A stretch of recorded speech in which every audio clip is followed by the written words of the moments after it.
Buenas noches, Licen. ¿Cómo están? Muy buenas noches, compañeros. ¿Cómo Licenciado, están? buenas noches. Un gusto poderles saludar a cada uno de Buenas ustedes. noches. Bienvenidos. Buenas noches, Licen. El que mucho se despide, pocas ganas tiene de irse, ¿no? Vamos a Sí, iniciar. Licen, eso es verdad. Bueno, vamos a tener un par de clases más. Me acaban de pasar un comunicado de parte de administración del establecimiento y nosotros vamos a tener un par de clases más adicionales previo a la parte final. Pero sobre todo yo a ustedes, como ya les había ofrecido, yo ya les compartí los cuestionarios ya prácticamente resueltos para que simplemente ustedes revisen, se memoricen y puedan obviamente presentarse al examen. Y espero que les vaya súper bien. Y así con eso nos sacan 10, ya no, ya hicieron ni modo ya.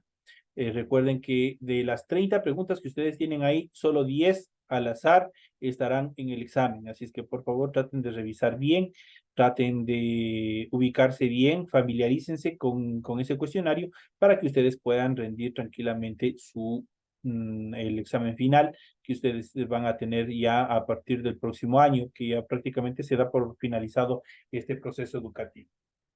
Bueno, en estas últimas clases que nosotros tenemos, prácticamente nosotros, ¿qué es lo que vamos a hacer? Nosotros vamos a ir viendo, vamos a ir analizando una serie de aspectos, una serie de estructuras, las cuales obviamente son concomitantes a los temas que nosotros ya habíamos estado viniendo, revisando, viniendo analizando acerca del origen de los seres sobre en nuestro planeta.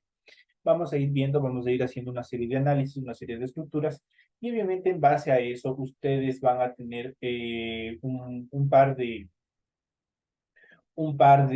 tareas adicionales más que ustedes deberían presentar.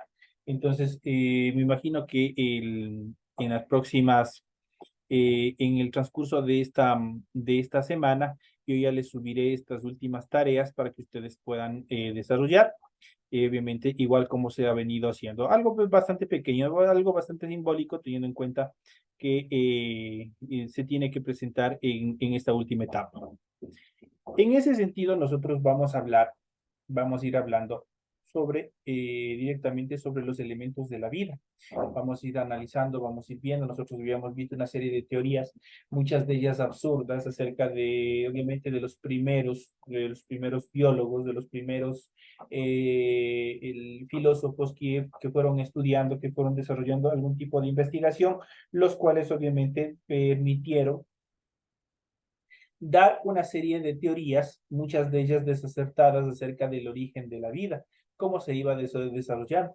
Pero en sí, el objetivo principal a lo cual les rigió a todos ellos fue justamente el tratar de investigar de dónde proviene la vida, cuál es el origen. El ser humano siempre es, por naturaleza fue curioso y obviamente esto le permitió al hombre buscar determinar, revisar de dónde nosotros venimos y hacia dónde nos proyectamos, por qué somos, por qué estamos, cuál es nuestra estructura, porque nosotros necesitamos, por ejemplo, de alimentarnos de otros seres, necesitamos de carne, necesitamos de vegetales, necesitamos de cereales, cómo nuestro cuerpo los transforma en materia y energía para que nosotros podamos seguir desarrollando todas nuestras actividades a diario.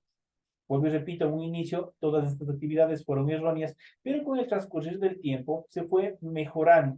Recordemos que la ciencia como tal no es un elemento estable, no es un elemento directo. Los conceptos que se emiten, las conceptualizaciones no son estructurales, sino que más bien tienden a que se orientan a que sean modificadas con el pasar del tiempo.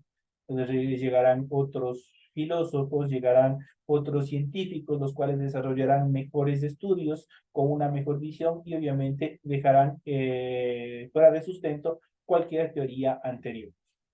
Dentro de estas conceptualizaciones vamos a ver los elementos de la vida. Estamos hechos de materia estelar, como habíamos visto, será real que nosotros, toda nuestra estructura del carbono, de los diferentes estructuras que nosotros tenemos, provienen directamente del espacio. Vamos a ver. Fue necesario esperar hasta la segunda mitad del siglo pasado para que cuatro físicos ilustres propusieran que los elementos químicos como el carbono, el hidrógeno, el oxígeno y el nitrógeno se formaron en las reacciones nucleares que ocurrieron en las estrellas, en un proceso que se conoce como la nucleosíntesis estelar, que utiliza como combustible nuclear el hidrógeno que se formó de una gran explosión cósmica. La biología contemporánea, especialmente la bioquímica, ha demostrado que los organismos vivos están constituidos por una variedad de elementos químicos que, a pesar de ser un grupo reducido, se encuentran en grandes cantidades en todo el universo. En este sentido, el 95% del cuerpo de los seres vivos se componen por cuatro elementos. ¿Cuáles son esos elementos? El carbono, el oxígeno, el hidrógeno y el nitrógeno. De ellos, el carbono es el más importante y el más abundante. Sin él no podrían formarse el ácido desoxirribonucleico, conocido como ADN, las proteínas, los glúcidos, las vitaminas y también las grasas. Eso quiere decir que el carbono es fundamental para el desarrollo de nuestra vida. Sin el carbono prácticamente desapareceríamos como tal, no podríamos existir. El carbono es un elemento muy abundante en el cosmos. Tiene la capacidad de unirse entre sí y formar largas cadenas para producir moléculas más complejas. Esta facilidad para enlazar moléculas permitió la evolución de los organismos vivos en todo el universo. En la Tierra primitiva se dio una excelente combinación de grandes cantidades de carbono y también de agua, que fueron determinantes para el origen de la vida. Se puede decir que el carbono es la base química para el desarrollo de la vida. Sin ella no se puede desarrollar. De cualquier forma, no hay ninguna duda de que en la Tierra se acumularon enormes cantidades de elementos biogenésicos o bioelementos, biomoléculas a partir de las cuales resultaron las moléculas precursoras de la vida. Y aquí nosotros podemos ver datos estadísticos acerca de esta determinación. Tenemos la Tierra, tenemos la corteza terrestre y tenemos los seres vivos, cómo se fueron desarrollando. Los elementos más abundantes en el planeta considerados globalmente es el hierro, en su nomenclatura química Fe, que constituye su voluminoso núcleo. Prácticamente está constituido, el hierro es prácticamente la base fundamental de la estructuración del núcleo de nuestro planeta. Los elementos más abundantes de la corteza terrestre son los componentes de los silicatos, tales como el oxígeno, el silicio, el aluminio, el hierro, el calcio, el sodio y también el potasio. Y obviamente sobre la corteza de la tierra. Y por último, uno de los elementos más abundantes de la vida es el carbono.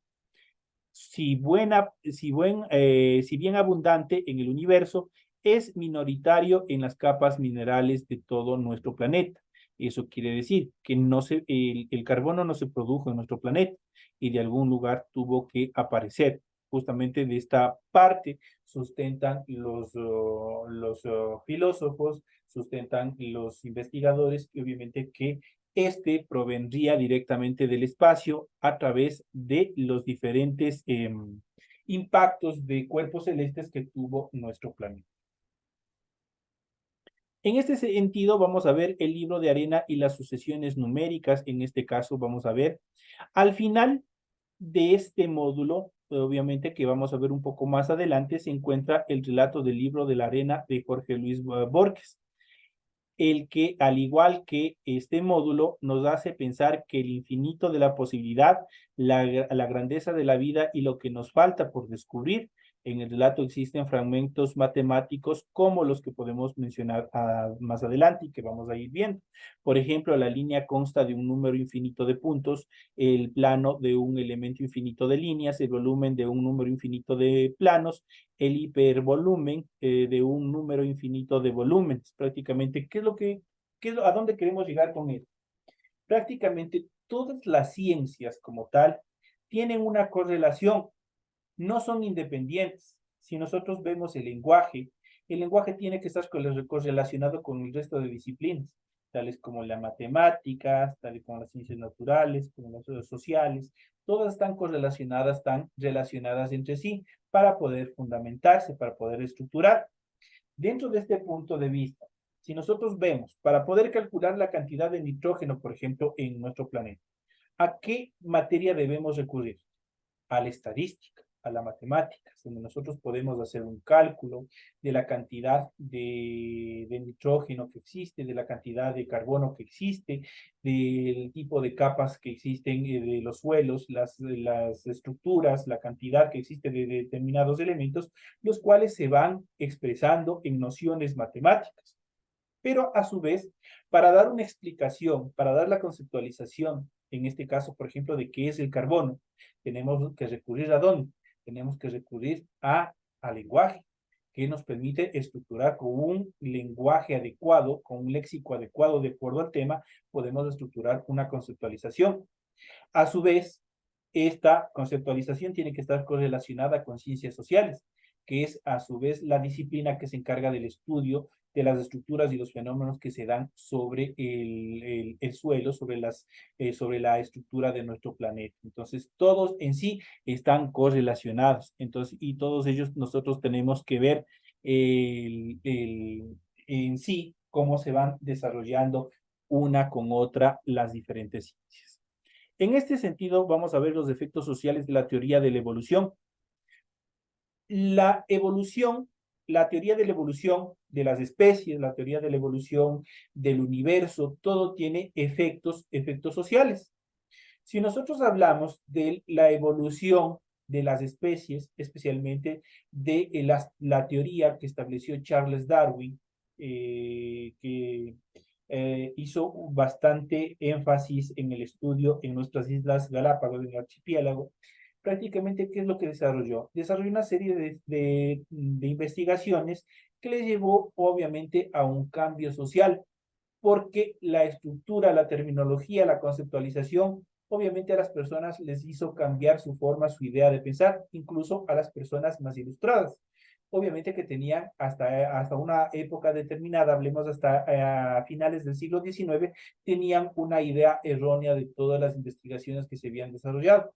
Entonces van causando efectos bastante aplicables al cambio, al desarrollo social. En ese sentido, la teoría de la evolución por selección natural, que estableció, obviamente, que lo determinó Charles Darwin, propone que el ambiente favorece la supervivencia o producción de los más aptos frente a las condiciones limitantes del ambiente. Esta idea fue adoptada por fundamentos por diversos sistemas éticos y también por sistemas sociales. Antes de la publicación del origen de las especies de Darwin, surgió el término supervivencia del más apto, frase acuñada en el año de 1851 por Herbert Spencer. Este sustentaba que la supervivencia de los aptos aplicaba y justificaba las diferencias de riqueza y éxito entre las sociedades de las personas, defensores del que posteriormente también se conocería como darwinismo social. Establecieron medidas sociales radicales y a menudo coercitivas en un intento de corregir este desequilibrio. Thomas Hughes dedicó buena parte de su ensayo titulado Evolución y Ética a desacreditar el darwinismo social punto por punto. Hughes comenzó por refutar la ciencia en que se apoyaba el darwinismo social y más adelante dio paso al argumento moral. Hughes presentó una serie de pruebas históricas en contra de la teoría y afirmó que el hecho de que ciertas cualidades se consideraran virtuales o vicios dependía directamente de las circunstancias en las cuales se desarrollaban los individuos. Por otro lado, la noción que circulaba se refería a que los humanos comparten ancestros con otros animales. Muchos defensores de los derechos de los animales expresaron que si humanos y animales comparten la misma naturaleza, ambos deben gozar de los mismos derechos. A lo que Darwin argumentó que las sociedades más compasivas serían las más exitosas y que nuestra simpatía debería extenderse a todos los seres capaces de sentir. Eso quiere decir prácticamente buscaba Charles Darwin a través de su teoría humanizar a los humanos. Nosotros, por ejemplo, en la actualidad, nosotros tenemos una percepción diferente del humanismo, del sentimiento como tal hacia otros seres. A nosotros no nos interesa, por ejemplo, que un perrito, por ejemplo, sea atropellado, que de pronto algún animalito o un gatito les den veneno, por ejemplo, para matarles. A nosotros poco o nada nos interesa. ¿Cuál es la idea fundamental de Charles Darwin? Es justamente humanizar, que todos los seres sean capaces o dicho de otra manera, que todos los seres que sean capaces de sentir, obviamente tengan una correlación con el ser humano. Igual que nosotros, a nosotros nos duele cuando un familiar obviamente esté enfermo.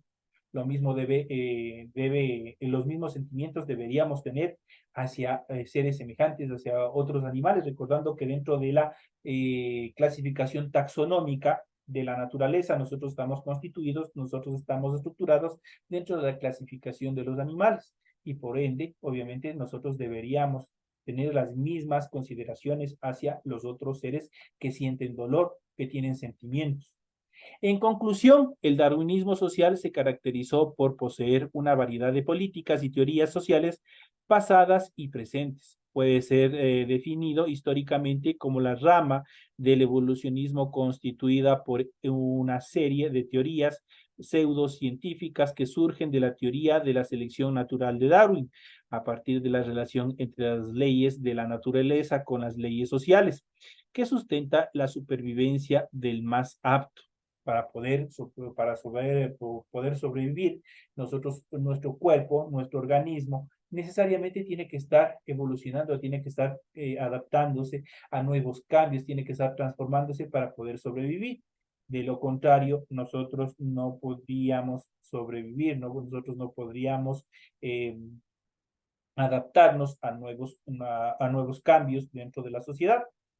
Por ejemplo, si nosotros vemos qué es lo que nos pasó en esta última pandemia que nosotros tuvimos, necesariamente nosotros tuvimos que adaptarnos a determinados cambios, cambios sociales, cambios culturales, cambios estructurales que nos permitieron sobrevivir a esta pandemia. Obviamente nosotros tuvimos que protegernos, todo nuestro organismo, a las personas que les dio con fuerza y tuvieron oportunidad de sobrevivir, les dio una capacidad diferente para poder soportar a futuro nuevas afecciones relacionadas a las vías pulmonares, a las vías respiratorias, perdón, y obviamente a las estructuras pulmonares. Entonces, ¿qué es lo que pasa a nuestro cuerpo? Nuestro organismo se va adaptando, se va estructurando de una mejor manera con la finalidad de que todos estos organismos obviamente se puedan, como seres, como individuos, puedan adaptarse a nuevos cambios que se dan dentro de la sociedad, obviamente dentro de la naturaleza, dentro de nuevas estructuras, que les permita sobrevivir, que les permita mantenerse como especies. Estos son los temas que nosotros hemos tratado en la noche de hoy, un tema bastante estructural. Vuelvo y repito, en el transcurso de esta semana les estaré subiendo esta siguiente tarea de acuerdo a lo que solicitaron la parte administrativa del establecimiento.